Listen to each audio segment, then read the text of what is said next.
Mark and Pete. Welcome to the show. More colourful conversations with Mark and Pete. This week, we're going to be talking about a key subject, which is temptations of a material world. Well, each week we tackle subjects on religion, politics and business. But this one is quite a provocative one.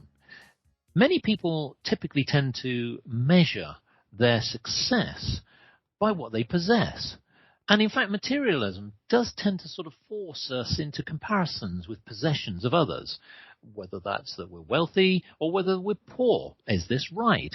Is this something that is applicable just to the established communities where we see that there's great wealth all around us? Or is that something that we see throughout the whole world?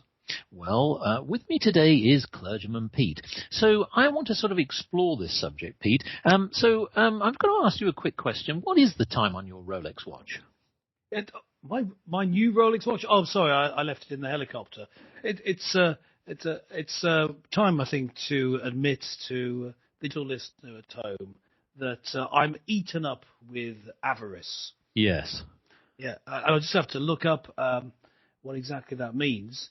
It's all right. I'll just look at it on my new gold-plated iPad, and I should be able to tell you. Hang on, let me have a look.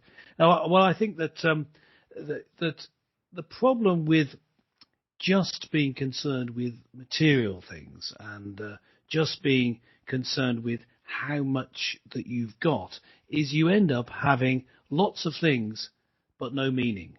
So there's more to life than possessions.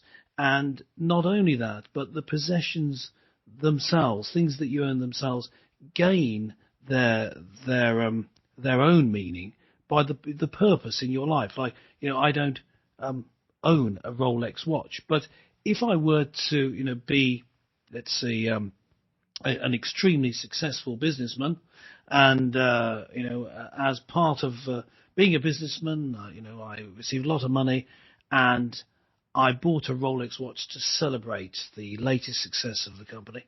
That would be a good thing to do. But you notice that the meaning is the success of the company.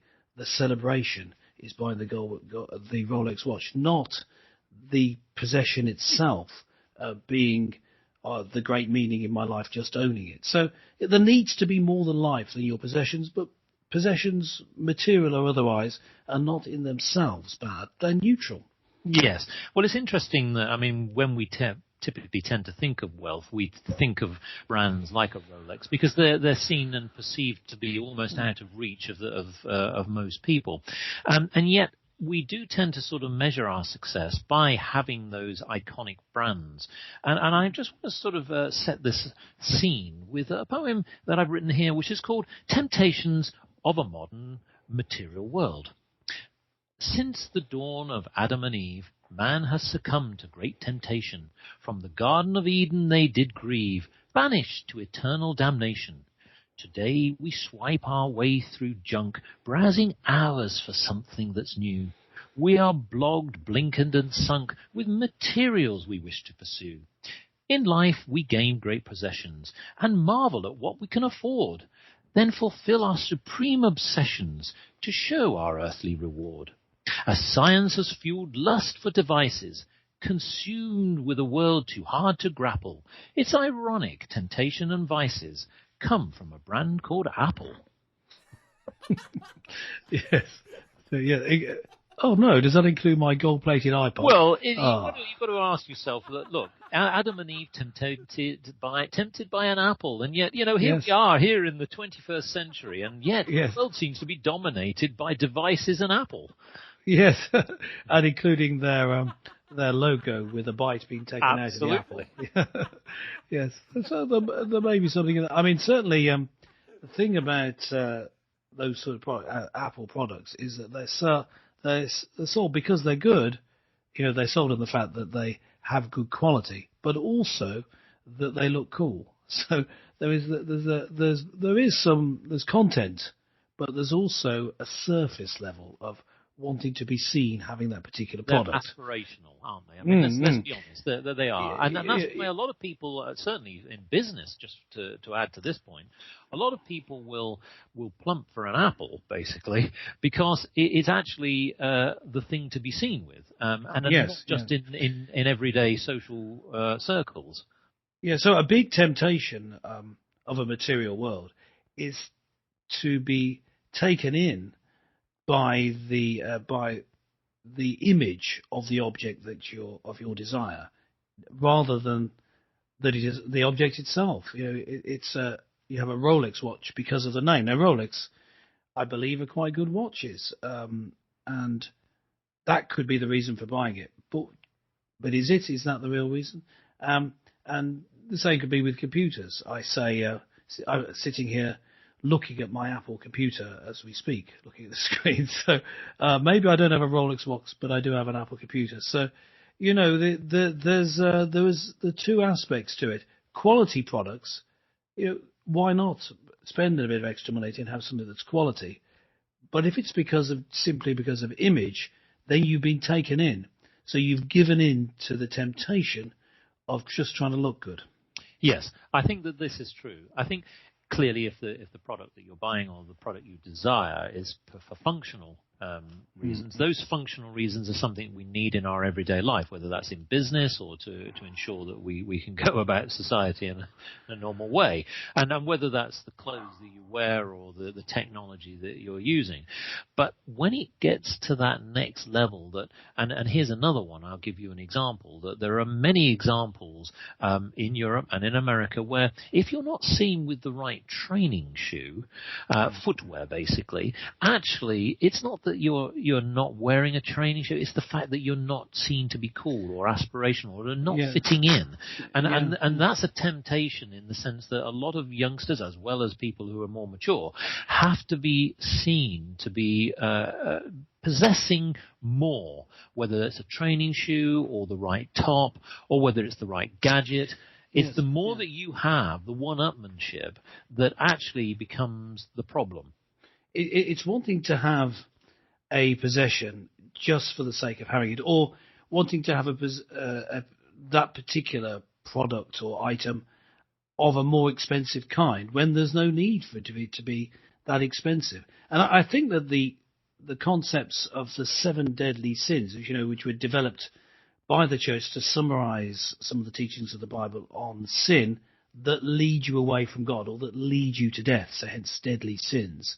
And when we look at some of those, we see encapsulated this idea. For example, what we've just been talking about, I think that's avarice. Avarice is a type of greed where you have a desire for material wealth or material objects, which is more than you need. So you've got everything you need, and you want that little bit more. You're having the objects simply to have them. Proverbs chapter 15, verse 27 could be one of the verses this is based on. The greedy bring ruin to their households. I mean, that's certainly true, that if you keep wanting more and more, in the end, you're going to be taken up by possessions, and your household, that is your loved ones, are going to be pushed to one side. The material side is the things that are important. And certainly, if you are acquiring things that actually you can't afford, then you're going to bring ruin to your household in the long run. Of course, while you can maintain a line of credit, you're not, but in the long run, it's going to hurt you. And so others of these sins, the list of 7 deadly sins, are pride, avarice, envy, wrath, lust, gluttony, and sloth. Now, these are different things, taken from verses in the Bible, taken from principles in the Bible. Now, they're not all to do with what we're talking about, but some of them are. The idea of avarice, a type of greed. Gluttony, I would say, also has something to say about this idea of taking in too much. But here, we're going away from what we've just been talking about, which is certain products that you wear or that you use that look good. And we're talking about indulging yourself in excessive eating or drinking. But I think you could include in gluttony wanting to eat or drink things that are too expensive. You know, Yes. you want to drink the expensive wine, which is okay if it's because it tastes so good.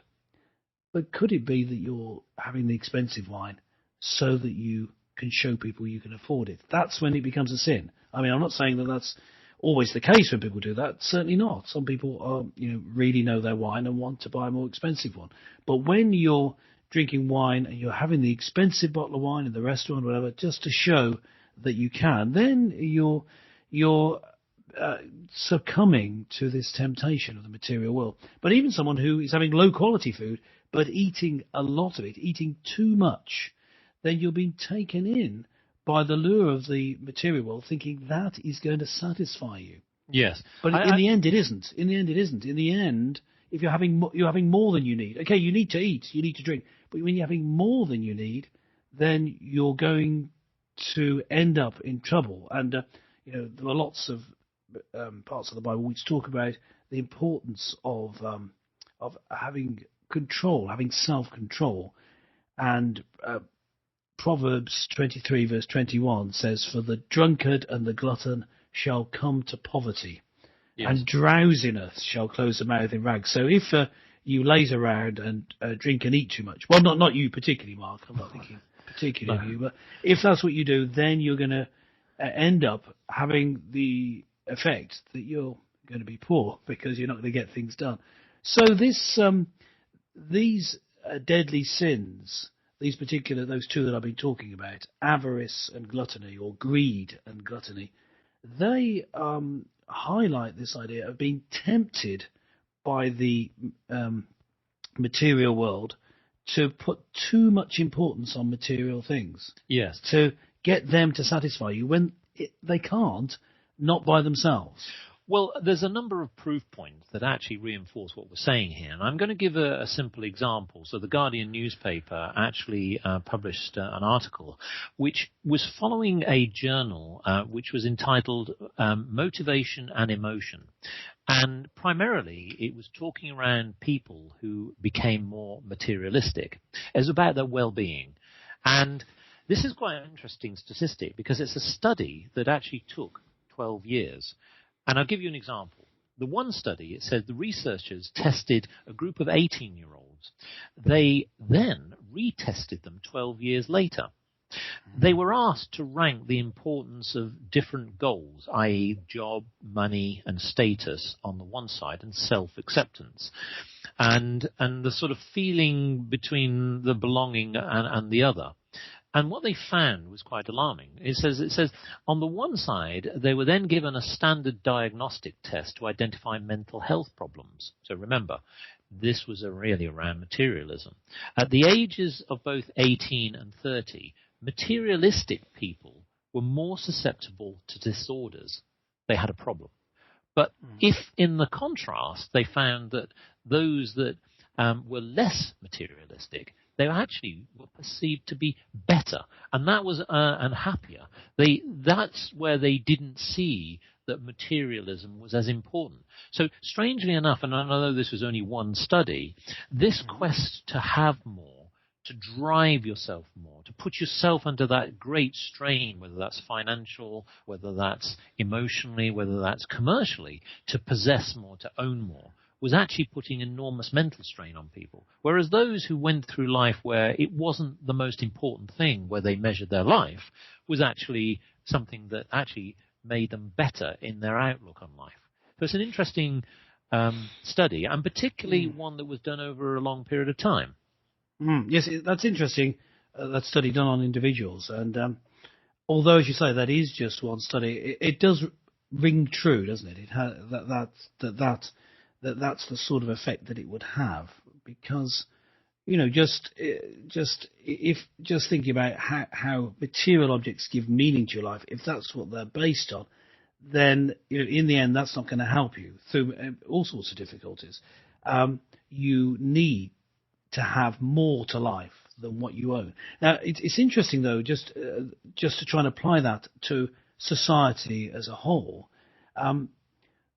Over recent years, or relatively recent years, we've seen a change in British culture. Now we know more about British culture. I think this is replicated in other countries to a certain extent, but in this country we saw a big change during the 1980s, in which the social fabric started to tear. Yes. Because people were encouraged to be materialistic, and this was a way of getting people to do what you wanted. It was a method of control to allow people certain material benefits in order to lead them in a certain direction. And this was the social theory taken up by Margaret Thatcher. Although I was reading up about this, and it does seem to be that this sort of idea was quite widespread, and it wasn't Thatcher. Margaret Thatcher, the Prime Minister, who came up with it, but she was certainly part of a government which saw that having people being acquisitive, trying to acquire more and more, was a way of growing a successful economy. Yes. And Thatcherism is now associated, this way of operating, which is now called Thatcherism, has been identified as a sort of an era in which greed was the greatest good, and that rang in with, or chimed in with that film that was popular during that era, Wall Street, in which which was created by Oliver Stone, in which there was a fictional character called Gordon Gekko, who was a trader. And he would buy up businesses and then liquidate them, so make money. So he was known for doing that. And he was famous for saying that greed is good. Although, as with a lot of these quotes, he didn't actually say that. I'll just give you the actual quote. He is talking about buying up a company that's been around, a family company that's been around for many years. And he's saying he's going to take it off that family. He's going to buy it off them. And so it's the end of an era. But he's saying, oh, no, that's not a bad thing. That's a good thing. And he says, greed, for the lack of a better word, is good. Greed is right. Greed works. Greed clarifies, cuts through, and captures the essence of the evolutionary spirit. Greed in all its forms, greed for life, greed for money, greed for love, knowledge, has marked the upward surge of mankind. And he goes on to say how it will save the company. So he's talking about greed as in wanting to acquire all sorts of things, not just material things. Yes. But you can tell by what people heard. People heard greed is good, and in general thought of material things. So whatever the original intent in the film was, the idea that greed was actually good, not something you should be ashamed of, wanting to acquire more and more, was something you should try and do. It was encouraged by the spirit of the age. Thatcherism was a concept, maybe not all down to Thatcher, certainly not all down to the Prime Minister, even though her name has been put on it. But it's an idea that's taken over the whole of society, or had taken over, and caused a lot of harm, caused a breakup in communities, caused huge problems in Britain, because greed, instead of being thought of as one of the 7 deadly sins, is seen as a good thing. Yes. Seen as something you should have. You should have a bit of greed. Just taking on that point, I mean, obviously the film, albeit that it was fiction, was actually really reflective, as you say, of what was going on at the time. But there was something else in practical terms that also happened. During the 1980s, rightly or wrongly, Margaret Thatcher decided to sell off a number of national assets. Now, whether that was in British Gas and many other things, and water utilities, basically, and things like that, where essentially the members of the public could buy into, acquire, effectively a material asset that they could take and they could gain. And so this concept of materialism isn't necessarily something you wear on your wrist like a Rolex watch, but it was something that you could have and you could gain and you can profit. And I think that there is some good in that. However, the downside is that, of course, it can backfire. People can lose money, and they can also get into this mindset that essentially what you're doing is when you start to trade on this basis that you are really only measured by the money you have in your bank account, or this principle that you can have more, is quite an interesting one that still today, and in the British government, is actually considering with Lloyd's TSB. So for those people who may not be quite so familiar, this was a big bank in Britain who traded and was bailed out because of financial calamities on their part, and was bailed out by the government, i.e. effectively the people. But what the government is potentially hoping to do is to encourage people now to buy shares effectively, up to I think about £10,000. And this is a very recent thing. But of course, again, have they not learned their lesson? That actually, really, this is just a recycling of values that have stemmed in the past that actually do seem to be troubled. I'm not against having shares. I think that there's some good things about that. But I think it's how you measure yourself. So I think it's about this principle of measurement, not necessarily that share trading is wrong. It's not that you have a Rolex watch. There may be some very good reasons why you would want a Rolex watch. As you say, they're very accurate, they look good, and they have a function. And James Bond has one. Well, of course, and I would like to point out I do not have one. But you're not James Bond, are you? Well, I think you were up for the role. I think I was up to the role, and of course, obviously, I did have to turn it down for commercial reasons. Well, you can't have someone too attractive playing the role. Exactly. Well, that's a very good point. But I want to also bring up a very good and important point, which is there are many nations who suffered through this financial disaster. And I'm going to give one that might seem like a small community, but I think illustrated the problem about materialism. A study that was done, again, back to our motivation study that was done recently, and that was that psychologists followed Icelanders, people from Iceland, who more than anyone else were weathering their country's economic collapse.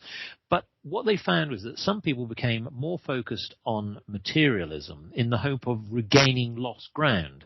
And it was interesting that obviously a lot of people lost a lot, not just from Iceland. And others responded by becoming less interested in money and turning their attentions to things like family and community life. So what was interesting is that the first group reported lower levels of well-being and the second group of higher levels.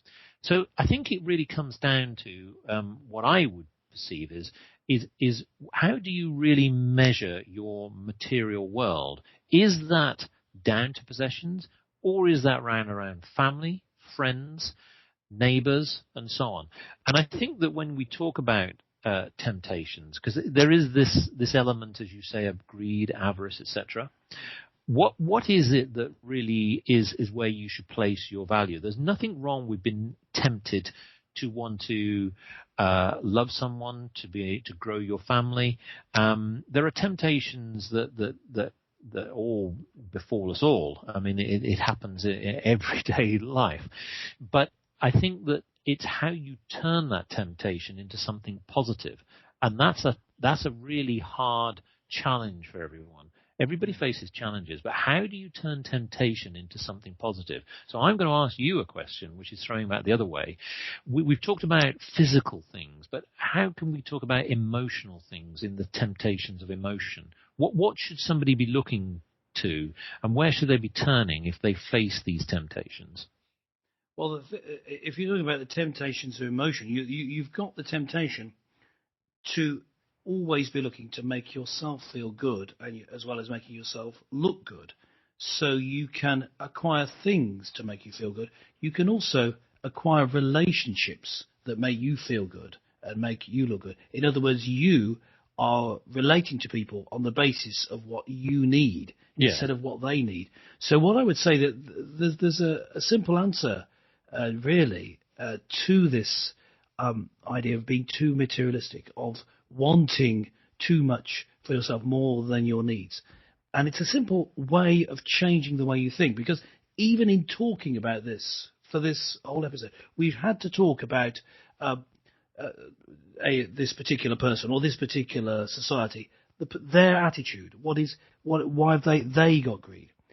why are you wanting more? What is your motivation? And it's all focused on self. Yes. Whether the self being the entire society, this society. But we're really talking about individuals here, about individuals looking at themselves. And we're even saying, no, you shouldn't do that. It's not good for you. Whereas if you change the way you think and start thinking about the needs of others, look away from yourself. Just for a few minutes, start thinking about other people. Stop looking at yourself and what you need. Stop even worrying about whether you're greedy or not. Yes. And start looking about whether other people have enough. Have they got enough to live on? Well, it's interesting. Stop being so selfish. Is my simple message. Well, I would make another point as well. Is that often people say you can't take it with you, meaning that when you die, when you skip this mortal coil, you cannot take your Rolex watch, you cannot take your Nike shoes, you cannot take your if you're a woman, your Prada brands and your Chanel, Dior, and baggage that comes with those premium products. But yet, when we sit in front of God and we're judged, is it wrong that we sit there and say, God, here's my pile of gold and here's my pile of wealth? Are we really sort of setting ourselves up in that way? Well, you see, we are setting ourselves up for a fall because, of course, the concept of you can't take it with you is based on the idea of going off to heaven somewhere. Well, yes. I mean, taking the Christian belief that in fact the future hope for Christians is that their soul goes to be with God when they die, and then in the future Jesus comes back physically and raises you to life. So it'd be not going off to heaven, but a combining of heaven and earth. So physical enjoyment of physical things will be part of the life to come. But of course, you can't take them as your possessions with you, whatever they are. No. But anyway, I think you can start further back there. Hang on. They all belong to God anyway. So what are you talking about? He's the creator of everything. So although things belong to you, when you own them, actually it's simply stewardship because the whole of the universe belongs to God. The Bible summarizes this sort of thought in a couple of places in the Gospels. Mark chapter 8, verse 36 is one of them. What do you benefit if you gain the whole world but lose your own soul? The soul being the part of you, your mind, your character that makes you you. Yes. You're going to lose that. That's going to die. You're going to be destroyed unless you put yourself right with God. And part of that, it means you're putting God first and putting others first and thinking about yourself last, or at least further down the ladder. You need to take care of yourself, but thinking about God's ways and thinking about others first is going to put things in the right perspective. And if you are thinking like that, you're not going to end up being someone who's materialistic, because something else always comes first. You won't want to have a watch that's too expensive because you want that money to go and help some street children in South America or whatever it is. You see a need. What you want is for those other people to be benefited. What you want is for God to be worshipped. So if you're part of a local church, I'm going to give more money this week to the church, so I can't possibly buy that latest iteration of the iPhone. I can't do that. I'm going to miss out one, and instead give my resources to the furthering a mission of the local church. Right. Looking outside yourself, yes, realizing you can't take things with you in the sense that when you die you lose ownership of it. But thinking before that, it's not even mine now. It's just stewardship of God's resources, and what He does is He cares for the poor. So if you're starting to care for the poor, you're not going to want to hold on to physical things that you don't actually need. Yes. Well, that's a very good point, because I've noticed that as we're coming to the end of this show, that really, we're facing temptations every day of our lives.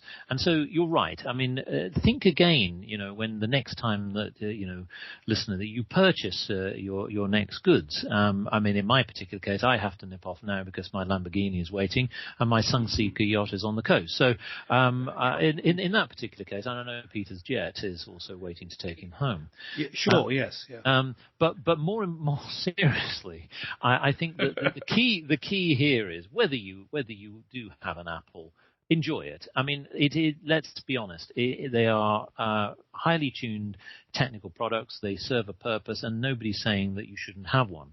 I guess the key thing here is that think again in terms of what you're doing with your life, and if you're tempted, think about what that's really offering to people. As Peter said, consider whether you can use that time, money, wealth to better effect. So join us again next time for more colourful conversations with Mark and Pete.